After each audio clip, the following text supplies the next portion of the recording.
Their teeth catch the light, a flash of white enamel that gleams unnaturally clean, unspotted, even in the dim wash of early evening. You barely register the click of your lamp as you switch it off, stepping closer to the window. Shadows pool between the houses, deepest where the streetlights don't quite reach, but bright rectangles of illumination spill out from their living room. Behind glass, the smiling family sits in tableau. The father in a threadbare flannel shirt, the mother folding pale towels, the teenage son holding an unopened book, all of them smiling, broad, mechanical, perfect. Something about the family next door has felt off since the first time you saw them, 3 weeks ago.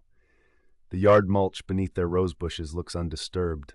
The paint on their windowsills crackles just so at the hinges, yet you were certain this house sat vacant until the moving truck appeared overnight. Too quickly gone for anyone to see inside. They've lived there for almost a month, but you've never seen them outside of that living room. Tonight feels different, though.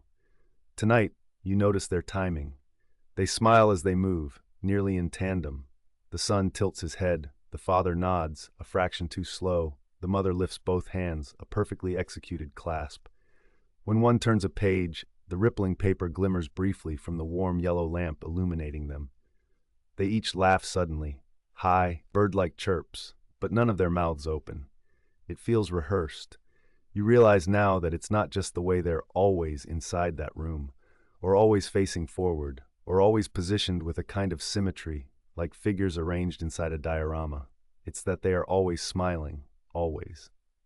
The next day, you leave the house early, driven by dread in your belly, and tack on an extra block to your usual 2-mile walk. The cicadas buzz louder wherever trees breach sidewalk cracks. The air tastes metallic, holding the faint promise of a storm. You circle home cautiously. Your heart drops. They're outside. Mother, father, son, and dog.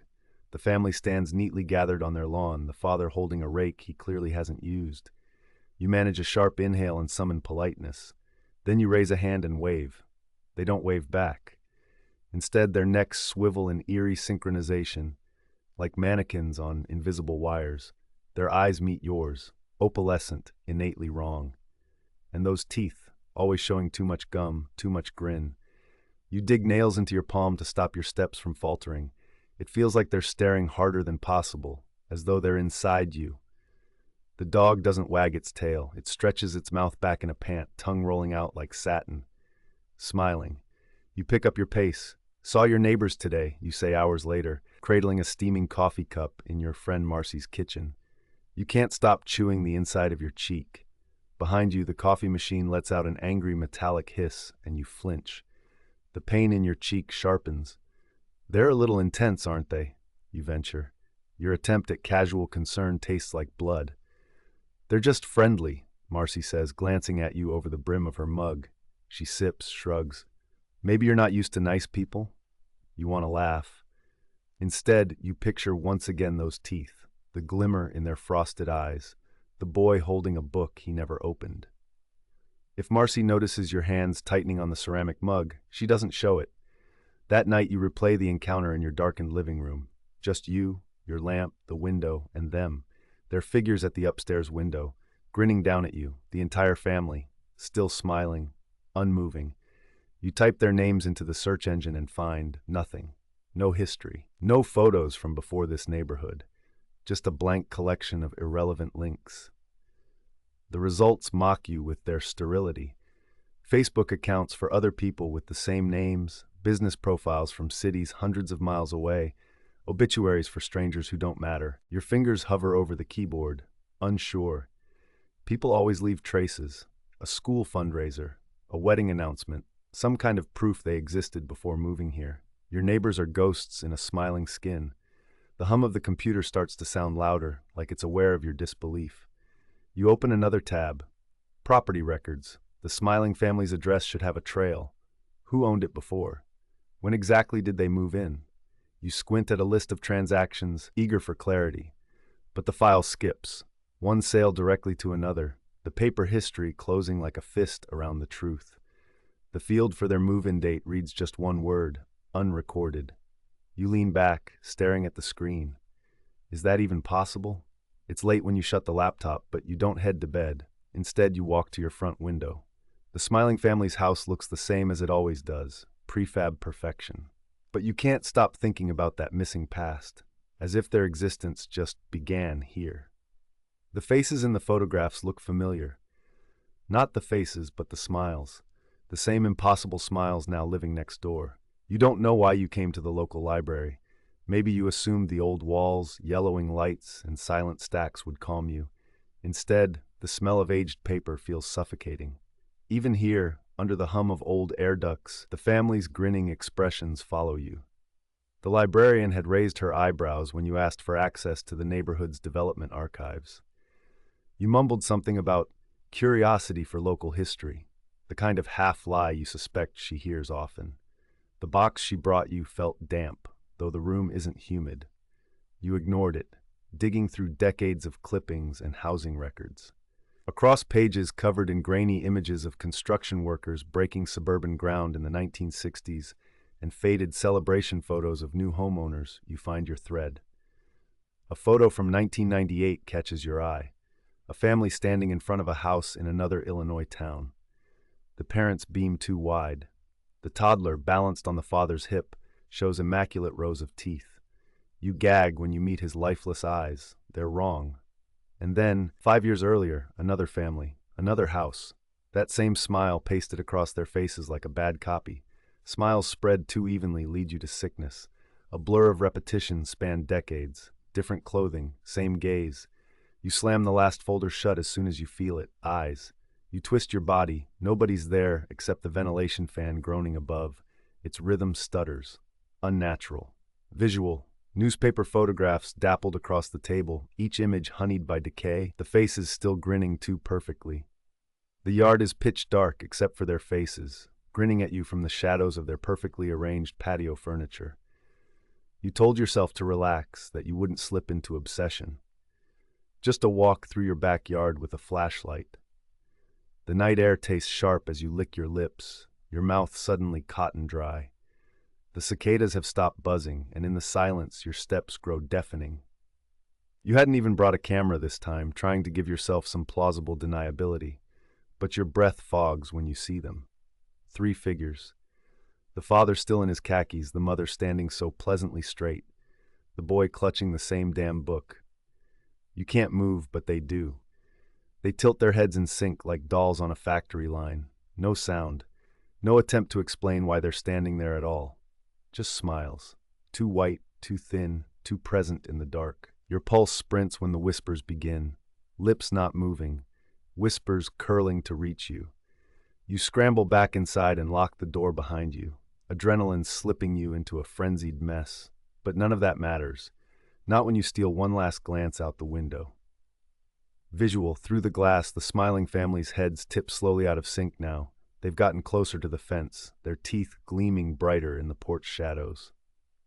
Their door swings open before you knock, and the father's grin stretches wider. "How lovely to see you," he says, without blinking.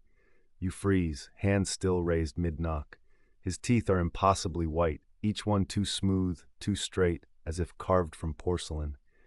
His pupils catch the porch light and shimmer like wet ink. You try to respond, but the words stick in your throat. What are you even supposed to say? That their smiles don't make sense? That they don't make sense? "Won't you come in?" he asks, his head tilting to the side in a slow, unnatural arc. Your mouth moves before your brain catches up. No, I was just—" "Please," a woman's voice interrupts, cutting cleanly through your clumsy excuse. The mother materializes behind him, her smile stretching the same way, like a soft mask pulled too tightly. "We insist."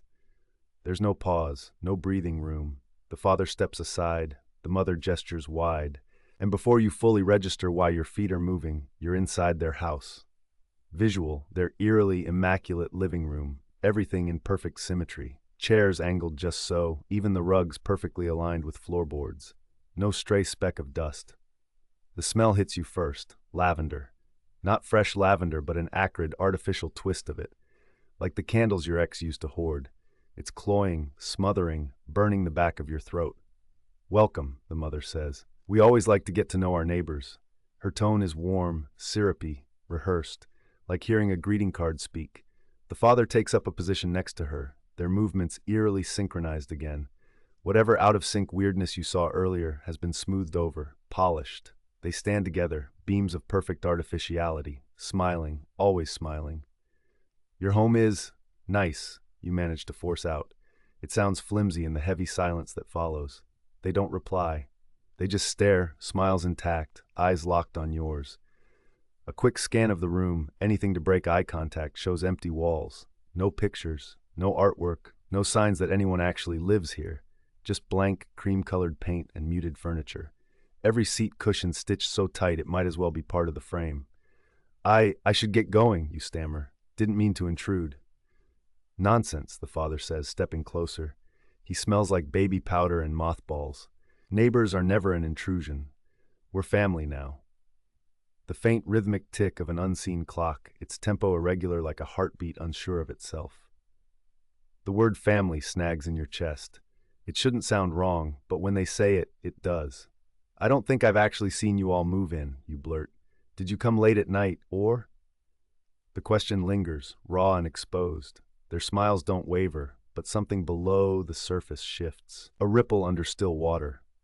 We came when the time was right, the mother says smoothly. What does that mean, you ask, stepping back toward the door. They both tilt their heads now, in unison this time. It means, the father begins, his voice lowering to a conspiratorial murmur, that everything is as it should be.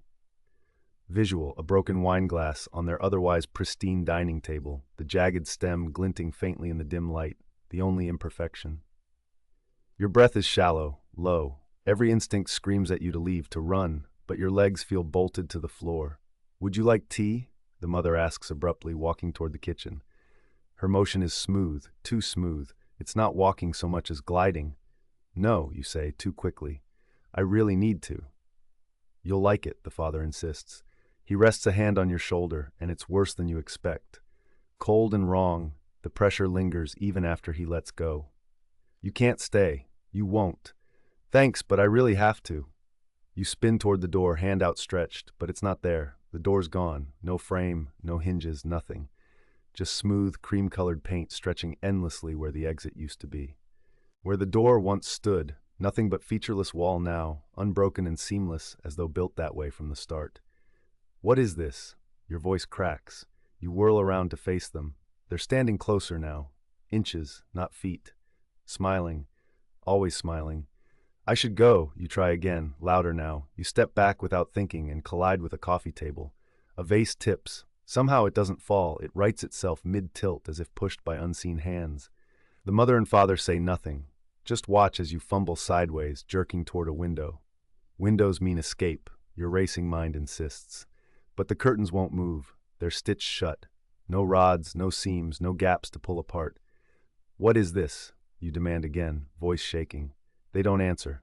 Their smiles finally fade, almost imperceptibly at first, but now visibly receding into blank, neutral expressions. And somehow that's worse. Your heart thunders in your chest. You lunge blindly for something, anything, but freeze when the father abruptly moves. His head tilts almost all the way backward like a loose hinge. From his mouth, now cracked open too wide to be human, comes a wooden, rattling laugh. It's not laughter, not really. It's wrong shape, wrong sound. And then they stop smiling altogether, faces slack. They're staring past you now, over your shoulder. You turn slowly, terrified of what you'll see.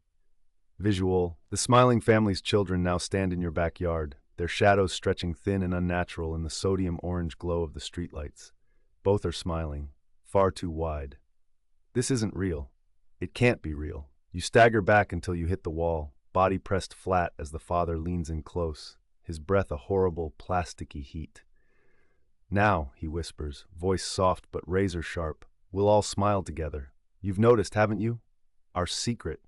Her voice drips with false warmth, each word curling like smoke.